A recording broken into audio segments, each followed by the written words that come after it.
Alô, comunidade! Boa tarde, Brasil! Sextou e o ICL Urgente começa agora com as principais informações, notícias do Brasil e do mundo, sempre às 5 horas da tarde. Sempre ao vivo com a gente na atualização de notícias, a Laura Couto. Boa tarde, Laura. Muita gente aí na nossa escuta, além do povo da internet, né? Pois é, Rodrigo. Boa tarde para você, boa tarde para todo mundo que está nos acompanhando pelos canais do Eduardo Moreira e Instituto Conhecimento Liberta aqui no YouTube.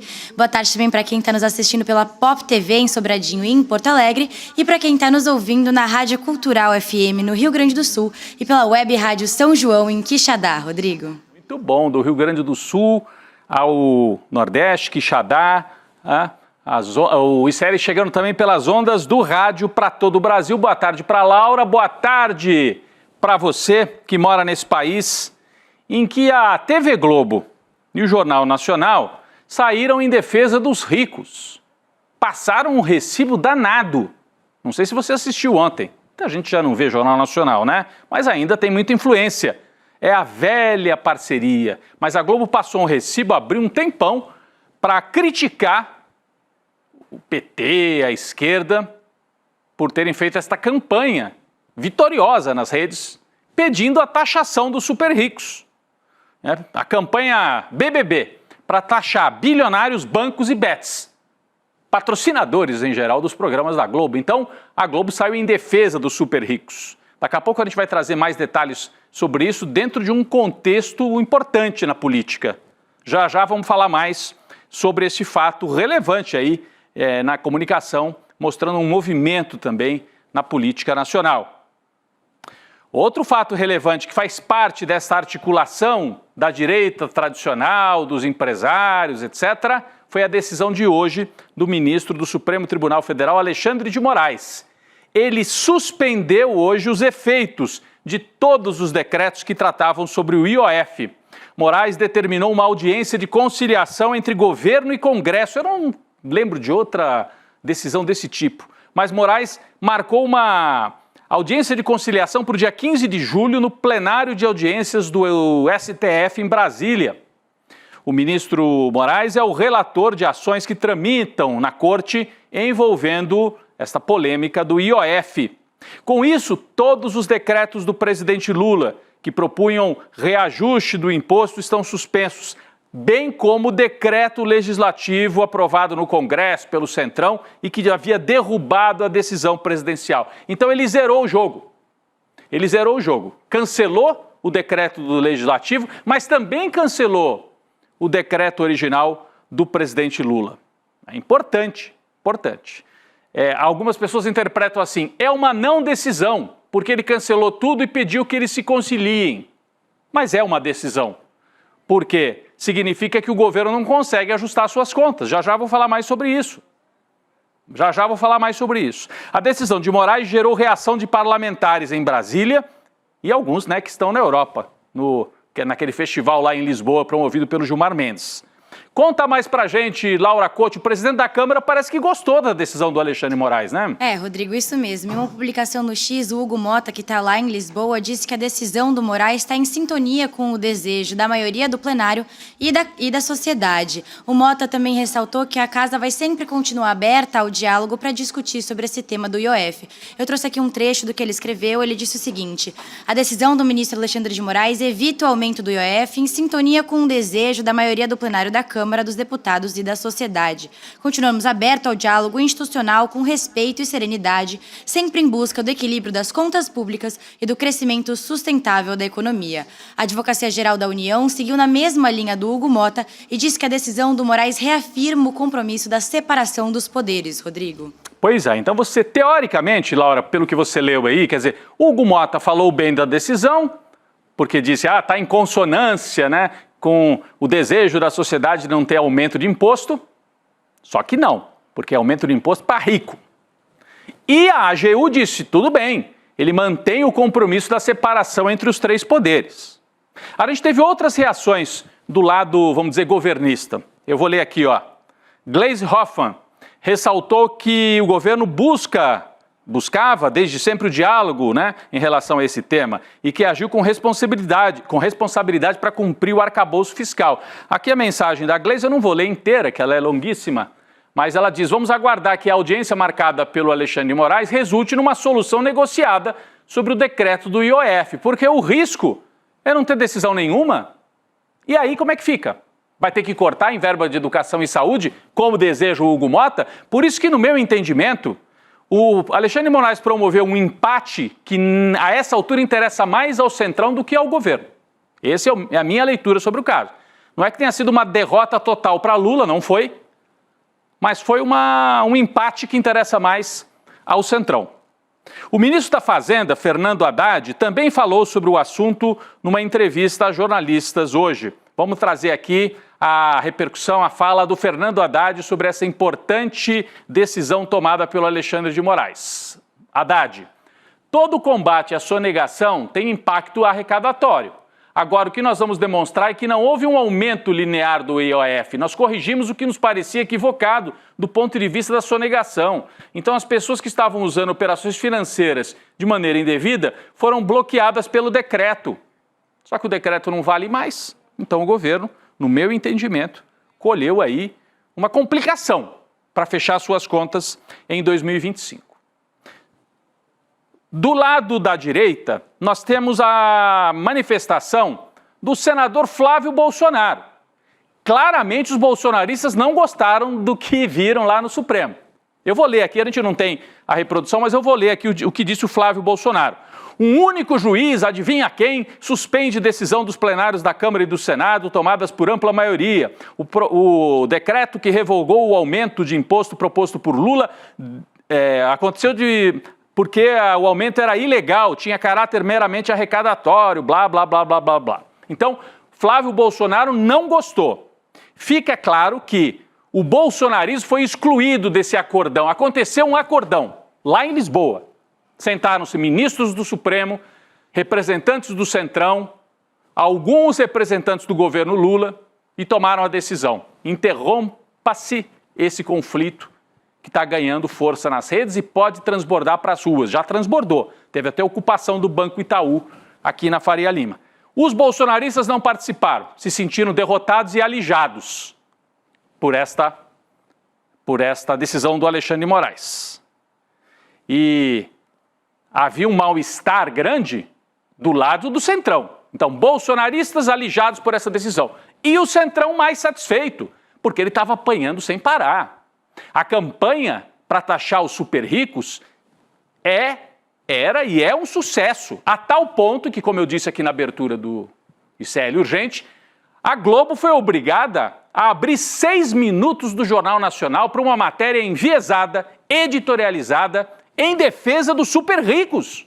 A gente não pode rodar a matéria aqui, nós temos aqui alguns prints, como a gente chama, né? A captura de tela, assim, quadro parado, a bancada do Jornal Nacional mobilizada para fazer o quê?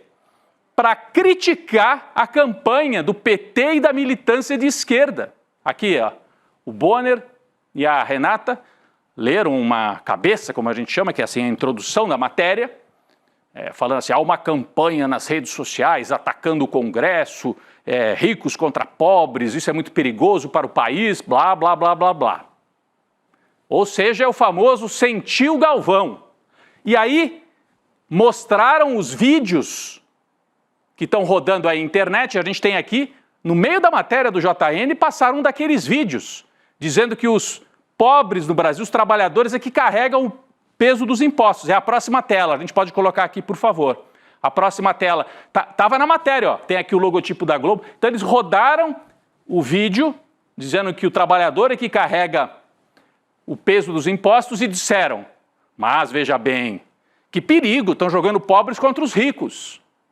Quando o Congresso protege os bilionários, aí a Globo não faz matéria nenhuma, mas ficou preocupada com esta onda que ganhou as redes. E foram ouvir quem para criticar esses vídeos que ocuparam as redes? Foram ouvir o Armínio Fraga, que é a nossa próxima tela aqui, economista ligado ao PSDB, velho defensor do Estado mínimo. Está aqui, ó, o Armínio Fraga, de olhos sempre fechados para os mais pobres, e ali cumprindo o papel de defender a tese da Globo. 6 minutos, gente. 6 minutos de Jornal Nacional é uma eternidade. Matérias lá, geralmente eu trabalhei lá como repórter. 2 minutos no máximo. 6 minutos é só quando morre o Papa ou quando a Globo tem interesse. Ouviram Armínio e ouviram um bolsonarista chamado Zucco, que é a próxima tela que eu também separei aqui, nesse abraço dos afogados. Então passaram o recibo todos eles juntos. Bolsonarismo, Armínio Fraga, neoliberais, extrema-direita, Faria Lima, todo mundo achando ruim que a esquerda tenha saído das cordas e ido para o embate ideológico. Por quê? Porque o PT e o Lula resolveram agora ser radicais e revolucionários? Não, porque o Centrão descumpriu o acordo e deixou claro que não quer conversa, que foi para a derrota, para colocar o Lula de joelhos.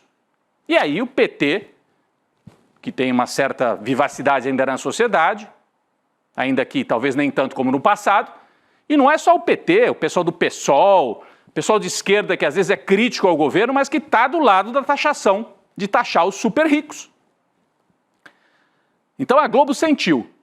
Aliás, se faltasse alguma coisa, a Quest, o Instituto de Pesquisas Quest, apontou mais de 2 milhões de menções nas redes sociais, conseguindo reverter a narrativa sobre o IOF e colar no Centrão a pecha de amigos dos bilionários através desses vídeos e dessa comunicação que normalmente só a direita faz. E dessa vez a turma ligada ao Lula resolveu fazer. Na avaliação da Quest, a repercussão nas redes sociais fez parlamentares do Congresso Nacional pisarem no freio, né, e perceberem que tinham ido longe demais e pedirem arrego. O Hugo Mota pediu arrego para a Globo. Pediu, me ajuda aí, por favor, estou apanhando demais. Foi isso que aconteceu quando você junta todos esses pontos. Pediu arrego para a Globo e pediu arrego para o Xandão. Xandão, põe um freio aí e vamos conversar de novo. Mas só que o Hugo Mota que tinha descumprido o acordo, que isso fique bem claro. A dúvida que fica, até na nossa equipe aqui no ICL, tem interpretações divergentes. Até que ponto que o PT e lideranças ligadas ao governo Lula participaram desse acordão lá em Lisboa com Alexandre de Moraes para colocar um freio nesta briga. Há quem veja envolvimento do PT, até o AGU, né, advogado-geral da União, está lá, se manifestou a favor desta decisão do Moraes.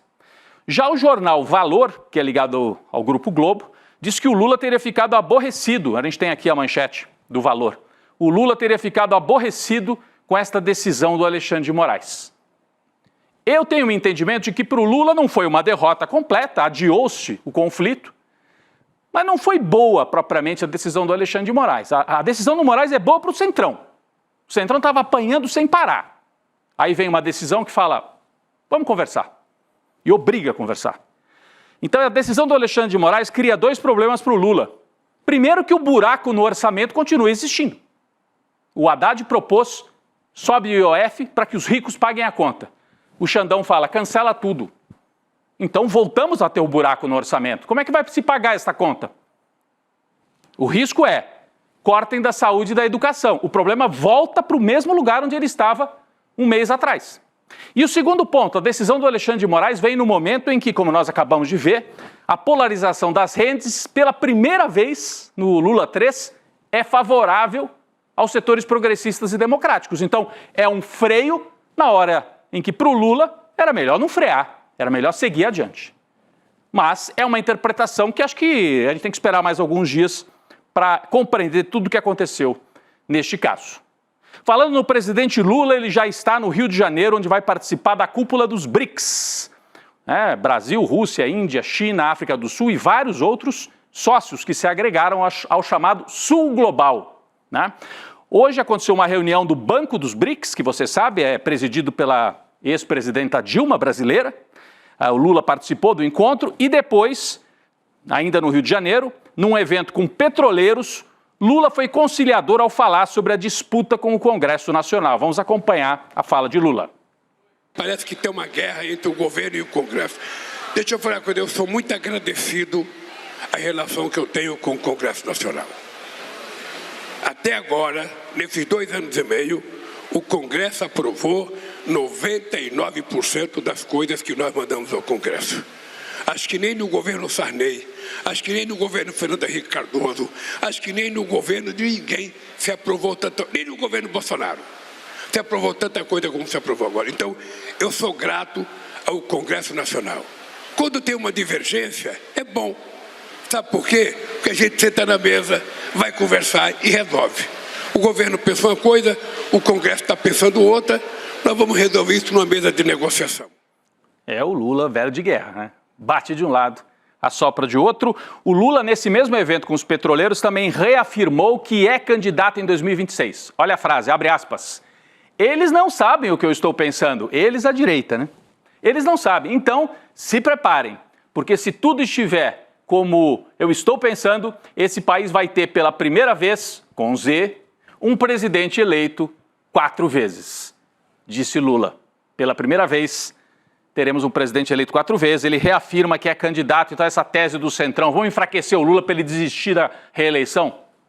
O Lula jogou isso para escanteio. Bom, o Rio de Janeiro, como eu acabei de dizer, está sediando 2 eventos importantes dos BRICS, né? A 10ª reunião anual do Banco dos BRICS, presidido pela Dilma, e a cúpula dos BRICS, que está marcada para domingo, dos chefes de Estado mesmo, que deve acontecer a partir de domingo. O Lula, então, fica no Rio para participar disso tudo. Terá desfalques essa cúpula. O Xi Jinping não vem, presidente da China, e também o Vladimir Putin, da Rússia, não vem. O Putin vai participar de forma remota, ele tem uma questão aí com o Tribunal Penal Internacional. Lula é o atual presidente dos BRICS. Bom, quem está lá no Rio de Janeiro e acompanhou de perto a primeira reunião do Conselho Popular dos BRICS, ou seja, dos grupos populares ligados aos países dos BRICS, é o nosso repórter Lucas Rocha, que traz mais informações. Lucas. Boa tarde, Rodrigo. Boa tarde, Laura. O Rio de Janeiro já está em clima de BRICS. Começa nesse domingo a cúpula de líderes do BRICS, que vai reunir representantes dos 11 países que compõem esse bloco para tratar dos assuntos mais urgentes da agenda global. Em um momento de bastante tensão global, de crise do multilateralismo, com Donald Trump promovendo seus arroubos retóricos, promovendo guerras, o BRICS nesse momento se reúne tentando entender, inclusive, o seu próprio papel. Hoje eu estou aqui na sessão especial do Conselho Popular do BRICS, um órgão que foi criado no ano passado para permitir que movimentos sociais estejam dentro da institucionalidade do grupo e que possa apresentar propostas aos líderes. Eu conversei com a Judith Santos, que é uma das integrantes do Brasil nesse conselho, e ela falou sobre a importância dessa construção. Porque nós estamos realizando a primeira reunião, durante a cúpula de líderes, que é uma reunião onde vamos debater propostas do ponto de vista da sociedade civil, dos movimentos populares em especial, para que os líderes então possam negociar e considerar as propostas levantadas pelos movimentos populares. Por ser um evento organizado por movimentos sociais, a pauta doméstica também esteve bastante presente aqui nessa reunião do Conselho Popular. Tanto a deputada Marina do MST quanto o ministro Márcio Macedo, da Secretaria-Geral do governo Lula, responsável pela articulação do governo com movimentos sociais, falaram também sobre o plebiscito popular em entrevista ao ICL. Esse modelo de jornada atual, ele é muito doloroso para a classe trabalhadora, porque você não tem tempo para viver com a sua família, para fazer o seu lazer, para jogar o futebol, para fazer as suas convivências. Então é importante que possa ter tempo para as pessoas viverem. Por isso a importância de todo mundo procurar uma urna e votar pela taxação dos super ricos no Brasil e contra a escala 6x1, que oprime, que mata o conjunto da maioria dos trabalhadores. Esse plebiscito tem sido organizado para pressionar principalmente o Congresso a avançar com pautas importantes, como a taxação dos super ricos e o fim da escala 6x1. O Conselho Popular do BRICS vai até amanhã e já no domingo começa a cúpula de líderes. Rodrigo e Laura. Valeu, Lucas. Obrigado pela participação do Lucas com a gente, acompanhando a cúpula dos BRICS. Como você viu hoje, debates mais vinculados à sociedade civil organizada e esse foco no plebiscito popular contra a jornada 6x1 e pela isenção de imposto de renda para quem ganha até R$5.000. O Lucas segue acompanhando e vai trazer mais informação para a gente ao longo dos próximos dias, especialmente na segunda-feira, com a participação dos chefes de Estado e do Lula na cúpula dos BRICS no Rio de Janeiro. Pessoal, uma notícia importante aqui, a Polícia Civil de São Paulo prendeu João Nazareno Roque, homem suspeito de facilitar um dos maiores ataques hackers ao sistema financeiro brasileiro em toda a história. É manchete lá no nosso site, hein? Tá aqui, ó. Se você quiser mais detalhes, tá lá no nosso site. Ele foi preso ontem na Zona Norte de São Paulo. É um outro hacker aí, dessa vez não tem a ver com política, é grana mesmo, hein? O ataque cibernético afetou pelo menos 6 bancos, causando grande alvoroço no mercado. João era funcionário de uma empresa de tecnologia que presta serviços a bancos menores e fintechs, realizando operações financeiras com o Banco Central, entre elas o Pix. O acesso de João Nazareno Roque ao sistema sigiloso permitiu que outros hackers efetuassem o ataque para roubar mesmo. Laura Couto tem mais detalhes. Rodrigo, o desvio de ao menos 500 milhões de reais do sistema financeiro brasileiro aconteceu em menos de 3 horas. Os valores foram desviados por transferências via Pix, no que é considerado pela polícia como o maior golpe sofrido pelas instituições financeiras através da internet. A fraude aconteceu na madrugada do dia 30 de julho. Vale ressaltar que esse valor de 500 milhões de reais é referente a apenas uma das instituições financeiras entre as 6 que foram afetadas, mas o prejuízo estimado é de até 800 milhões de reais, Rodrigo. É isso, então, está entre 500, mas pode chegar a 800 milhões de reais. 30 de junho, né, Laura? Você falou julho, mas foi um ato falho. 30 de junho foi o dia desse grande ataque que provocou esse prejuízo todo. Está preso o João Nazareno. Ele admitiu à polícia que ele vendeu por 15 mil reais a senha que permitiu a invasão do sistema da empresa onde ele trabalha e, com isso, um golpe multimilionário contra o sistema financeiro brasileiro. O Gilmar Palusa, pessoal, esse festival promovido pelo ministro do Supremo, Gilmar Mendes, virou uma festa em vários sentidos. O fórum em Lisboa levou 44 deputados em missão oficial de Brasília para a capital portuguesa. O que é um complexo de voltar a ser colônia, fazer esses encontros lá em Lisboa? Dentre os parlamentares, 30 deles solicitaram que a viagem fosse com ônus para a Câmara, ônus para você, para mim, para todos nós. Ou seja, a casa vai arcar com as despesas, incluindo hospedagem, deslocamento, custos adicionais. É o parlamento que diz que está preocupado com o excesso de taxação, corte de gastos. Aonde? Promovendo esse festival. Olha lá o Hugo Mota, promovendo esse festival no Gilmar Palusa. Festival de gastos, né, Laura?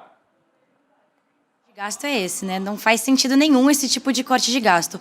Os deputados que pediram ressarcimento das despesas vão ser reembolsados depois da apresentação das notas fiscais. Por isso, a gente ainda não tem como estimar quanto que a viagem dos parlamentares para Lisboa custou aos cofres públicos. Entre os 30 deputados que solicitaram o reembolso dos valores estão o presidente da Casa, Hugo Mota, e o ex-presidente da Câmara, o Arthur Lira. Além desses 30 parlamentares, outros 6 senadores também vão ser ressarcidos pelo governo federal pelos gastos da viagem. Ano passado, a Câmara desembolsou mais de 600 mil reais para bancar aí as despesas das viagens para o Gilmar Palusa, Rodrigo. Além disso, um grupo de deputados federais decidiu esticar a permanência em Lisboa para ir à festa de aniversário do cacique do Centrão, Elmar Nascimento, deputado da Bahia. Então eles participam do Gilmar Palusa e ficam por lá para tomar um vinho lá em Lisboa. O líder do União Brasil vai comemorar o aniversário dele e convidou os coleguinhas de plenário, os coleguinhas de Centrão, para ir para a festa. Elmar está entre os deputados que pediram ressarcimento da Câmara para arcar com as despesas da viagem. É por isso que a ofensiva promovida pela esquerda está dando resultado. É esta gente aí que, em parceria com a Faria Lima, com a mídia, com a Globo, está tentando poupar os milionários, os bilionários, e dizer assim, não, corte gasto de educação, corte gasto de saúde. É esse povo. Então é importante seguir na campanha. O Alexandre de Moraes, eu até coloquei, a gente colocou aqui na nossa chamada, o Moraes virou um aliado oficial do Centrão? Parece que sim. Tem até alguma coisa aí relativa à candidatura já para 2026. Mas não tem que interromper a ofensiva progressista nas redes. Tem que taxar os milionários e tem que cobrar o Centrão. Bom, o STF já se prepara para reagir caso algum aliado de Bolsonaro vença as eleições. Bate na madeira aí, bate na madeira 3 vezes, eu não tenho madeira aqui, mas caso algum aliado de Bolsonaro ganhe as eleições e conceda indulto presidencial ao ex-mandatário que deve ser condenado no Supremo. Laura Couto tem mais informações. Rodrigo, alguns ministros do Supremo, ouvidos pela coluna do Paulo Capelli, do portal Metrópolis, avaliam que o perdão ao Bolsonaro vai ser considerado inconstitucional se for concedido por nomes como Eduardo Bolsonaro, filho do ex-presidente, o Tarcísio de Freitas, atual governador de São Paulo, e o Ronaldo Caiado, governador de Goiás. E é que todos os 3 se mostram favoráveis a essa anistia, a esse indulto ao Bolsonaro. A Corte planeja anular o eventual indulto com base na mesma justificativa usada para derrubar o perdão concedido ao ex-deputado federal Danilo Daniel Silveira quando Bolsonaro era presidente e concedeu o indulto a ele. Na época, em 2023, o STF derrubou esse indulto por considerar um vínculo de aliança política entre os dois. Muito bem, importante atualização. Então o STF já manda recado, indulto não. Audiência pública, o ministro do Supremo, melhor dizendo, Gilmar Mendes, convocou uma audiência pública para o dia 10 de setembro para discutir o importante tema da pejotização que interessa ao trabalhador brasileiro. Gilmar justificou que o tema tem relevância econômica e social, já que a pejotização se tornou uma prática comum entre empresas de diversos portes e diversos setores. Em abril deste ano, o ministro suspendeu a tramitação de todos os processos que discutem a pejotização e agora deve haver essa audiência pública que nós vamos acompanhar aqui pelo ICL para debater melhor esse tema. Pejotização, entre outras coisas, atrapalha a previdência social. Quem é pejotizado muitas vezes não colabora com a previdência social e gera um buraco cada vez maior na previdência social. Eu vou para uma outra nota aqui rápida. O presidente da Comissão de Constituição e Justiça, CCJ, Paulo Aze, do União Brasil, deve atender a pelo menos um dos pedidos da Carla Zambelli, deputada foragida, na representação em que ela tenta evitar a perda de mandato. Zambelli fugiu para a Itália depois de ser condenada pelo STF a 10 anos de prisão por ter agido em parceria com o hacker Walter Delgatti. Laura Couto. Rodrigo, em entrevista ao Igor Gadelha, do Metrópolis, o Paulo Aze, que é o advogado da Zambelli, disse que não vê impedimento para a deputada se defender da comissão via videoconferência, como já foi feito em outros casos. Esse pedido foi feito pelo advogado dela na última quarta-feira, Rodrigo. Pois é, então ela está foragida e vai poder se defender, vai ser um escândalo total, né? É tipo bandido escondido participando de uma conferência oficial com o Congresso. Eu nunca vi isso. É desmoralização completa da CCJ. Vamos uma notícia rápida aqui, internacional. A Rússia fez hoje o maior bombardeio contra a Ucrânia desde o início da guerra. Segundo o governo ucraniano, as forças russas lançaram 539 ataques com drones e 11 bombardeios com mísseis contra a capital ucraniana, Kiev. Laura Couto. Essa nova ofensiva da Rússia, Rodrigo, aconteceu um dia depois do presidente dos Estados Unidos, Donald Trump, conversar por telefone com o Vladimir Putin, que é o presidente da Rússia. O Trump disse à imprensa que a ligação de ontem não alcançou nenhum progresso. A conversa durou quase uma hora e o Putin insistiu que a Rússia não vai abrir mão dos seus objetivos. Esse conflito tem se escalado dia após dia, com direito ao aumento de uso de armas químicas, inclusive, Rodrigo. Temos que seguir acompanhando isso. É um conflito que o Trump prometeu acabar com ele e não consegue. Não tem força para isso.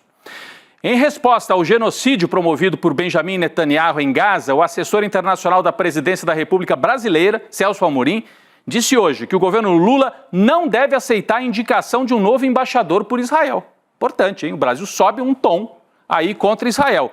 A declaração foi dada numa entrevista ao jornal Folha de São Paulo. A gente tem aqui a manchete em que o Celso Amorim fala exatamente sobre isso. Não quer manter relações muito próximas com Israel. Está aqui, ó.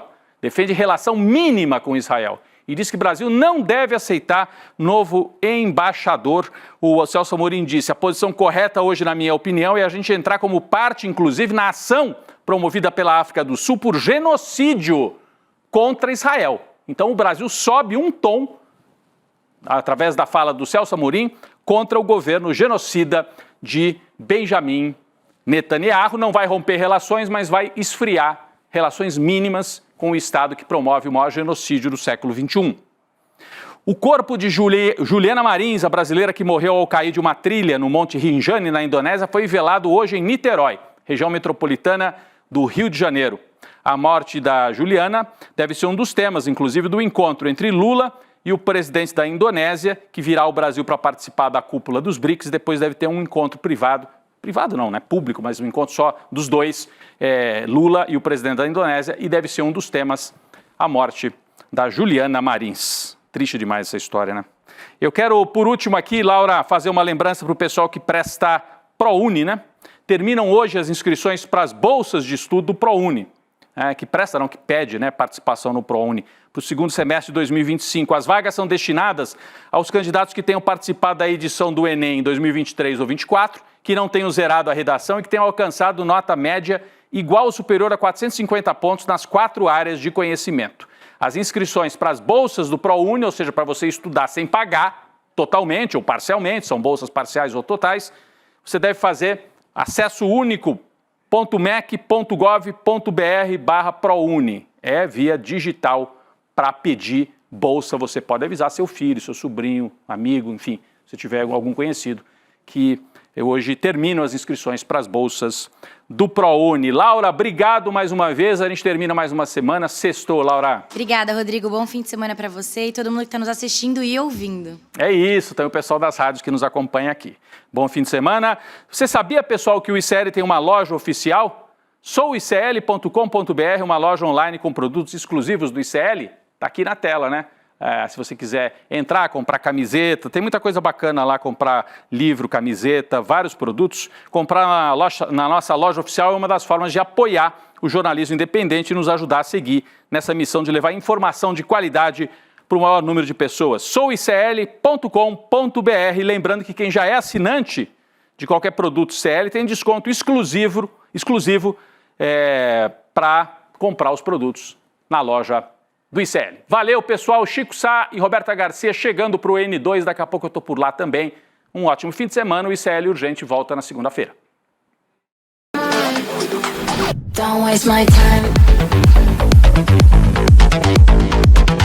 Na loja Sou ICL você encontra camisetas, canecas, mochilas e bonés que carregam ideias.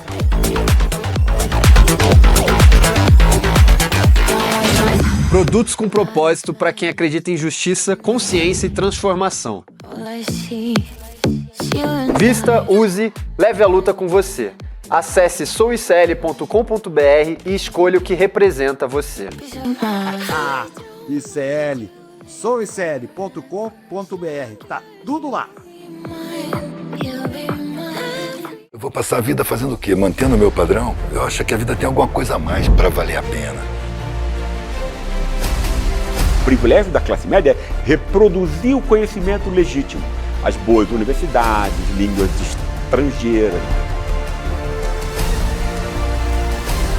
Filosofia é amizade pela sabedoria ou amor ao saber. O ser humano é um ser de desejo, não tem limites. Aqueles que lutam pela vida lutam por Jesus, ainda que nele não tenham fé. We don't have a sharing of wealth, sharing of power, and sharing of status, even a sharing of dignity, as I said. The events of 1945 led to the establishment of the Doomsday Clock. With the question of capitalism's tendency. Noi produciamo una ricchezza crescente, ma qual è il problema dell'economia? I am the eldest daughter, boxing legend Muhammad Ali.